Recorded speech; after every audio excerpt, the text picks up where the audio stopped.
اس موقع پر مجھے ایک واقعہ یاد آ گیا جو میں نے سینٹ آگسٹین کی 5ویں صدی کی کتاب دی سیویتاتے دے دا سٹی آف گاڈ میں پڑھا تھا کہ عیسیٰ علیہ السلام کے 170 سال بعد ایک رومن بادشاہ جولین کے سامنے ایک یونانی عیسائی اور ایک مصری ملحد کا مناظرہ ہوا تھا، اور آدم علیہ السلام کے بارے میں ان دونوں کا نقطۂ نظر سننے کے بعد جولین نے کہا تھا کہ پھر ہو سکتا ہے کہ ایک کے بجائے کئی آدم آئے ہوں، اور اس وقت ان تمام ڈھانچوں اور فاسلز کو دیکھتے ہوئے مسلمانوں کے ہاں بھی ایک بڑا طبقہ اس کانسیپٹ کا قائل ہو چکا ہے۔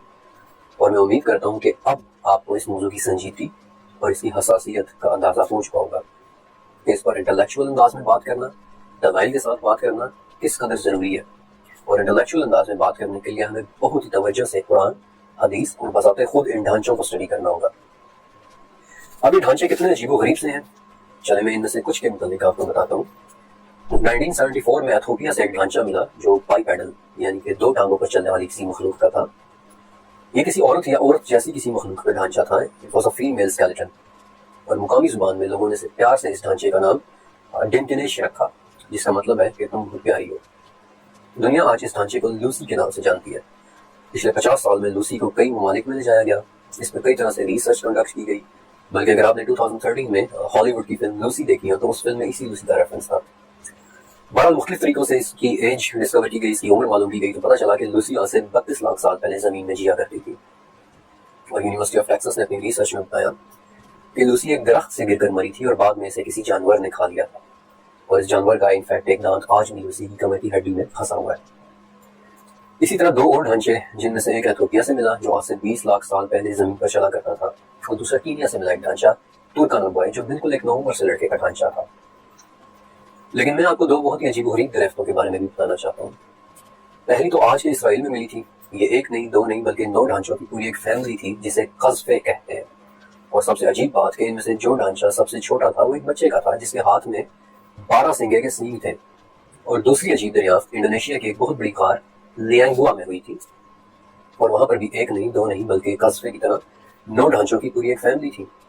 اور سب سے عجیب بات کہ یہ سب کے سب صرف اور صرف 3 فٹ کے تھے، یعنی کہ آج کے حساب سے بالکل بونے، بلکہ انہیں تو نام بھی ہابٹس ہی کا دیا گیا تھا، یعنی کہ بونے۔ اس کے علاوہ چائنا میں پیکنگ مین، گریس میں پیٹرالونسکل، یہ سب لاکھوں سال پرانے ڈھانچوں کے فاسلز ہیں۔ اور ساؤتھ افریقہ میں ملنے والا ٹانگز چائلڈ، یہ تو بیسکلی اتنا عجیب و غریب ڈھانچہ تھا کہ اسے نہ ہی انسان نہ ہی حیوان بلکہ ایک علیحدہ ہی قسم کی مخلوق بتایا جاتا ہے۔ اب اس پوائنٹ پر پہنچ کر معاملات کافی الجھے ہوئے نظر آنا شروع ہو جاتے ہیں۔ یہ ڈھانچے ہماری لڑائی ایوولوشن کے اس نظریے سے کروا رہے ہیں جس کے مطابق انسان حیوان سے ایوالو ہوا۔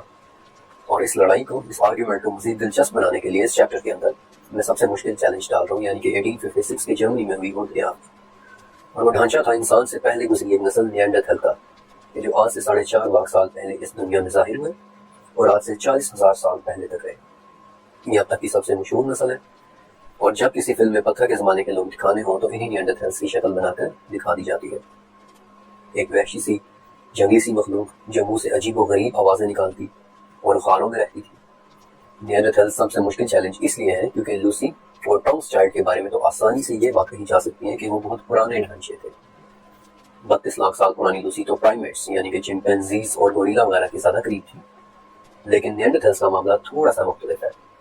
اور اس چیپٹر کے اندر میں آپ کو کچھ ایسی باتیں بھی بتاؤں گا کہ آپ دیکھیں گے کہ وہ واقعی انسان کے بڑے قریب کی مخلوق ہے۔ ان کے ڈھانچے زیادہ تر یوریشیا یعنی کہ یورپ اور ایشیا کے ممالک میں ملتے ہیں۔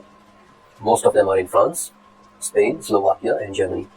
اور ان کے ڈھانچوں کی ساخت دیکھ کر پتہ چلتا ہے کہ وہ ایک خونخوار نسل تھی۔ وہ غاروں میں رہتے اور آگ جلا سکتے تھے، پتوں اور جڑی بوٹیوں کو بنیادی دوائی کے طور پر استعمال کر سکتے تھے۔ نیانڈرتھلز مردوں کا قد، their height 5.5 فٹ ہوتا تھا اور ان کی عورتوں کا قد 5 فٹ۔ یہ ایمبوش ہنٹرز تھے، یعنی کہ گروہ یا جتھے بنا کر اور چھپ کر 12 سنگوں، ہرنوں اور جنگلی سوروں کا شکار کرتے تھے۔ اور ان کے گھٹنوں کی ساخت بتاتی ہے کہ وہ بڑی مضبوط جسامت رکھتے تھے اور آرام سے 35 سے 40 میل دور تک بھاگ سکتے تھے۔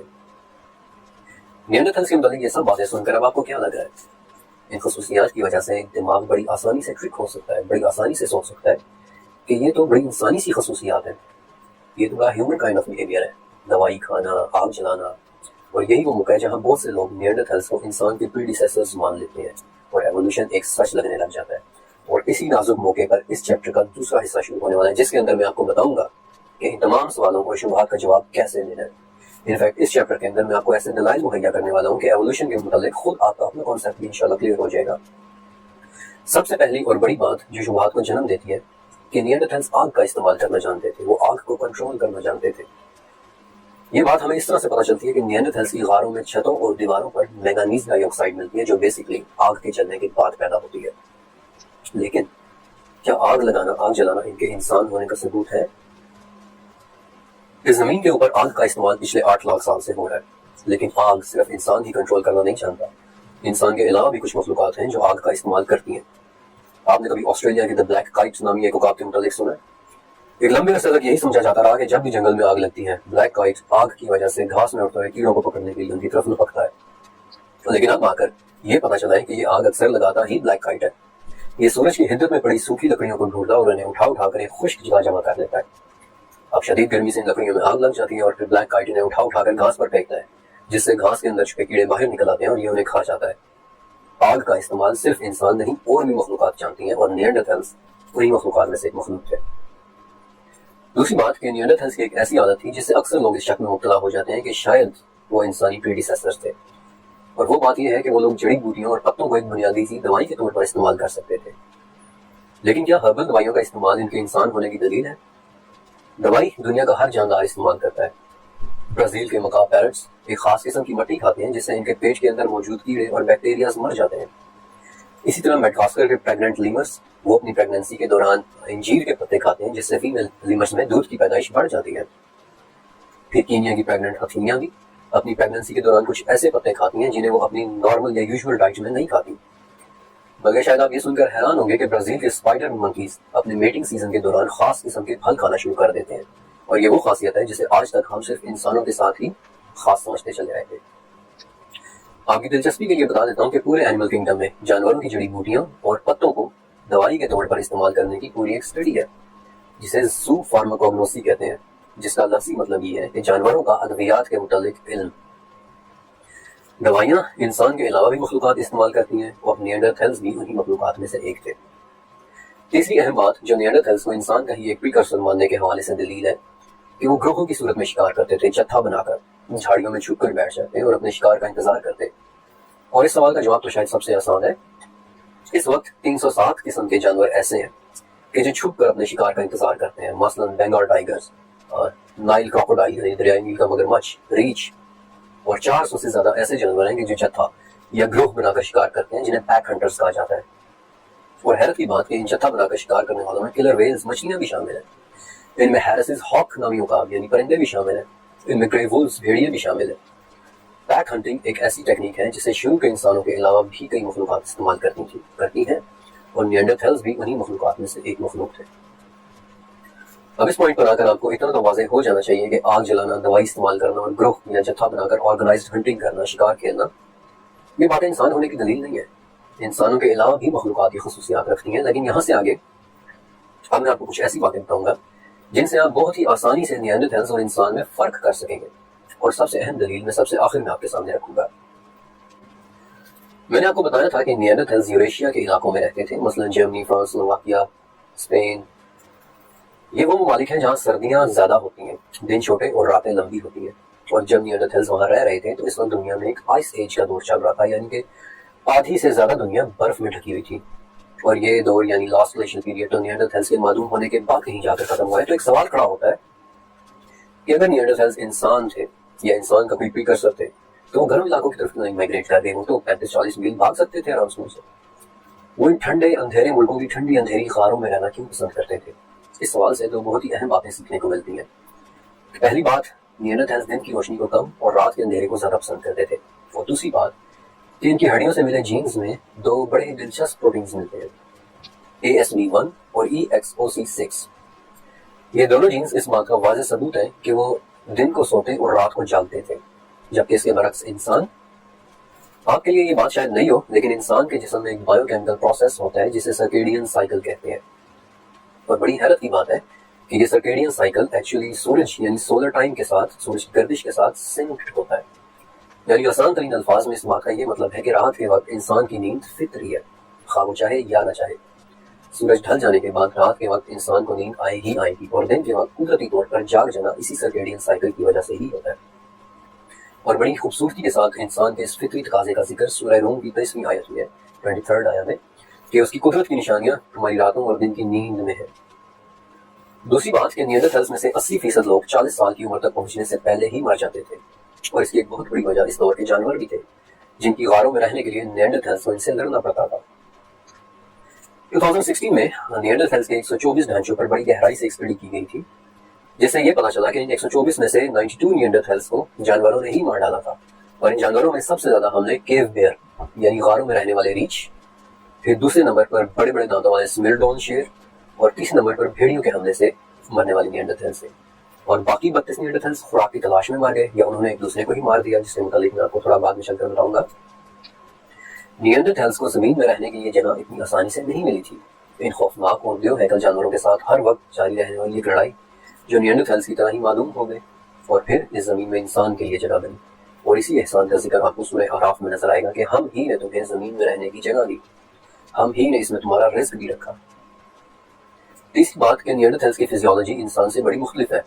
ان کے بڑے بڑے نسلیں تھے، اور ان کے گھٹنوں کی ساخت بتاتی ہے کہ وہ 35 سے 40 میل دور تک بھاگ سکتے تھے، اور یہ کہ وہ کینیبلز تھے، یعنی کہ ایک دوسرے کو ہی کھا جانے والے تھے، جیسا کہ بعض جانور کرتے ہیں، جیسا کہ اکثر چمپینزیز کرتے ہیں، جیسا کہ شیر بھی کرتے ہیں، جیسا کہ ہپوپوٹامس بھی اکثر کرتے ہیں۔ بلکہ آپ نے ہائیناز کا نام شاید سن رکھا ہوگا، یہ ایک ایسا جانور ہے جس میں فیمیل میل سے بڑی ہوتی ہے، اور یہ ضروری بھی تھا کیونکہ ہائیناز کی عادت ہے ایک دوسرے کو اور اپنے بچوں کو کھا جانے کی، لہٰذا فیمیل سائز میں بڑے ہونے کی وجہ سے میلز کو ڈرا کر اپنے بچوں کو بچا لیتی ہیں، ورنہ میلز چھوٹے ہائینا بچوں کو کھا جاتے ہیں۔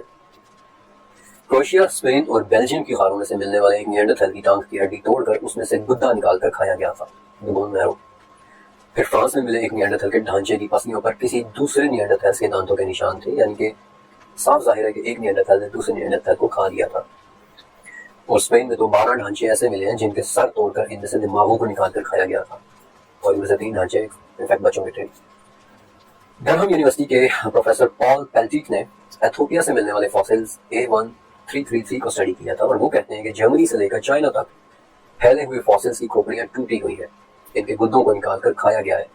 ایک لمبے عرصے تک یہی سمجھا جاتا رہا کہ کھوپڑیوں کا اس طرح توڑ کر دماغ نکالے جانا شاید کسی قسم کی کوئی مذہبی رسم تھی، لیکن 2010 میں مزید بہتر ٹیکنالوجی سامنے آئی جس سے ان ہڈیوں کی مزید بہتر اسٹڈی ہوئی، اور اس بہتر اسٹڈی سے ایک بہتر انٹرپریٹیشن ملی، اور ہمیں پتہ چلا کہ یہ کوئی مذہبی رسم نہیں تھی بلکہ خوراک کے حصول کے لیے نیانڈرتھلز ایک دوسرے کے دماغ کو نکال کر کھا رہے تھے۔ بلکہ کروشیا میں غار ہے جسے وندیا کیو کہتے ہیں، اس میں نیانڈرتھلز کی ہڈیوں میں سے ایک بھی کھوپڑی سلامت نہیں ہے، یہ سب کی سب کھوپڑیوں اور ہڈیوں کو توڑ کر ان میں سے دماغ اور گدا نکال کر کھایا گیا ہے۔ لیکن انسان، ذرا خود سوچیں کہ 40,000 سال پہلے نیانڈرتھلز معلوم ہوئے ہیں، اور ان کے صرف چند ہزار سال بعد انسان سولومن آئلینڈز پہ ارویاں یعنی کہ ٹیرو کاشت کر رہے تھے۔ انفیکٹ یہ زراعت میں کسی بھی ملک کی تاریخ میں سب سے پرانا ثبوت ہے کہ 28,000 سال پہلے سولومن آئلینڈز پر عربیوں کی کاشت۔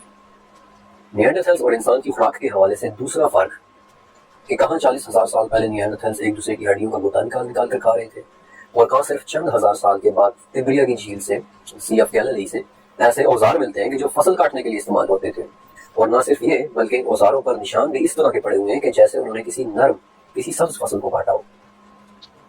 آپ کی دلچسپی کے لیے بتا دیتا ہوں کہ یہ وہی تبریا جھیل ہے، یعنی کہ سی آف گیلیلی، جس کا پانی یاجوج ماجوج کے آنے سے پہلے ایک نشانی کے طور پر خشک ہو جانا ہے۔ انسان اور نیانڈرتھلز کی خوراک میں زمین آسمان کا فرق تھا، اور سورہ اسراء کی آیت ہے کہ یقیناً ہم نے آدم کی اولاد کو بہت عزت دی، انہیں خشکی اور طری کی سواریاں دیں، انہیں پاکیزہ چیزوں کے رزق دیے، اور اپنی بہت سی مخلوقات پر انہیں فضیلت کی۔ اب ذرا سوچیں تو صحیح کہ 40 میل دور پیدل بھاگنے والی مخلوق نیانڈرتھلز کے مقابلے میں بنی آدم کو خشکی اور طری کی سواریاں ملی، ایک دوسرے کو کھا جانے والے نیانڈرتھلز کے مقابلے میں آدم کی اولاد کو پاکیزہ چیزوں کے رزق ملے، عربیاں، مکئی، گندم۔ ابن عباس سے مروی ہے کہ آدم علیہ السلام نے اس دنیا میں جو پہلی خوراک کھائی وہ گندم تھی، اور اس کا اس آیت کے آخری حصے پر غور کریں کہ ہم نے بنی آدم کو اپنی بہت سی مخلوقات پر فضیلت عطا کی، اور ان بہت سی مخلوقات میں نیانڈرتھلز یقیناً شامل ہے۔ اب تک آپ کو اتنا واضح ہو جانا چاہیے کہ نیانڈرتھلز انسان سے مختلف ایک علیحدہ مخلوق تھے، صرف اور صرف فطری تقاضوں والی ایک مخلوق جس کا مقصد صرف کھانا، پینا، سونا اور گزارش نسل کرنا تھا۔ اور میں آپ کو اس کی بھی دلیل سورہ شعراء سے پیش کرتا ہوں کہ اس سے ڈرو جس نے تمہیں تخلیق کیا اور تم سے پہلے کے لوگوں کو بھی۔ عموماً یہاں پہلے کے لوگوں سے مراد یا اس کا مطلب گزشتہ اقوام لیا جاتا ہے، لیکن ذرا اس پہلے کے لوگوں کے لیے استعمال ہوئے عربی لفظ پر غور کریں، جبلت الاولین۔ اور میرا آپ سے ایک سوال ہے کہ جبلت کسے کہتے ہیں؟ آپ سب نے اردو کی کلاس میں پڑھا ہوگا انسان کے جبلی تقاضے۔ جبلت کہتے ہیں زندگی کی ایک بہت ہی بنیادی شکل کو، ایک ایسی زندگی، ایک ایسی شکل، ایک ایسی مخلوق جس کی ضروریات صرف اور صرف کھانا پینا سونا اور افزائش نسل کرنا ہے. اور جبلت الاولین یعنی پہلے گزر جانے والی ایک جبلی زندگی کے کانسیپٹ پر نیانڈرتھلز نامی یہ مخلوق بالکل فٹ بیٹھتی نظر آتی ہے. اور اب بنی آدم کے نیانڈرتھل سمیت اس زمین پر رہنے والی کسی بھی دوسری مخلوق سے ممتاز ہونے کی سب سے بڑی دلیل، جیسا کہ میں نے آپ سے وعدہ کیا تھا، وہ دلیل جو اللہ تعالیٰ نے بذات خود قرآن پاک کے بیسکلی بالکل شروع میں ہی بتا دی ہے. سورہ بقرہ. اللہ نے آدم کو تمام نام سکھا کر فرشتوں کے سامنے کیا. آدم علیہ السلام کو پیدائش پر ملا اللہ تعالیٰ کا ایک گفٹ، ایک تحفہ، زبان، بولنے کی صلاحیت. انہیں تمام چیزوں کے نام سکھائے گئے، انہیں بولنے کی صلاحیت دی گئی، انہیں زبان دے دی گئی. اور چونکہ یہ دلیل میں قرآن پاک سے اٹھا رہا ہوں، اس لیے اس چیپٹر میں آگے چل کر آپ دیکھیں گے کہ آدم اور ان دوسری مخلوقات میں فرق کی اس سے بڑی شاید ہی کوئی دلیل ہو. انسان میں ایک جین ہوتا ہے جسے فوکس P2 کہتے ہیں، یعنی فوک ہیڈ پاکس پروٹین. یہ ایک ایسا پروٹین ہے کہ جو انسانوں میں زبان یعنی لینگویج اور بولی کے لیے ضروری ہوتا ہے، بلکہ سائنسدان تو اکثر مذاق میں اسے گرامر جین بھی کہتے ہیں. 1998 میں انگلینڈ میں پوری فیملی اپنے اسپیچ ڈس آرڈر کے علاج کے لیے ہاسپٹل گئی، یعنی کہ وہ لوگ صحیح سے بول نہیں پاتے تھے. تو اس وقت حادثاتی طور پر اس جین کی ڈسکوری ہوئی تھی اور تبھی اسے لینگویج جین کا نام دیا گیا. یہ جین بولی کے علاوہ پھیپھڑوں اور جسم کی پرخوٹری کے لیے بھی ضروری ہے، اور اگر ہم میں یہ جین نہ ہوتا تو نہ صرف ہم زبان جیسی صلاحیت سے محروم ہوتے ہیں بلکہ ہمارے قد بھی بہت چھوٹے ہوتے. نیانڈرتھلز میں یہ جین تو تھا لیکن اس کا وہ ویریئنٹ نہیں تھا جو انسان میں ہوتا ہے. اس بات کا آسان ترین الفاظ میں یہ مطلب ہے کہ نیانڈرتھلز صرف آوازیں نکال سکتے تھے، بلکہ ڈاکٹر لیبرمن فلپ نے بڑی محنت سے نیانڈرتھلز کا ووکل ٹریکٹ یعنی گلے کا بولنے والا حصہ بھی تیار کیا تھا اور نیانڈرتھلز کی قدرتی آواز بنانے کی پوری کوشش کی تھی. لیکن آخر نتیجہ یہ نکلا کہ نیانڈرتھلز زیادہ سے زیادہ ایک نومولود بچے کی طرح آواز نکال سکتے تھے.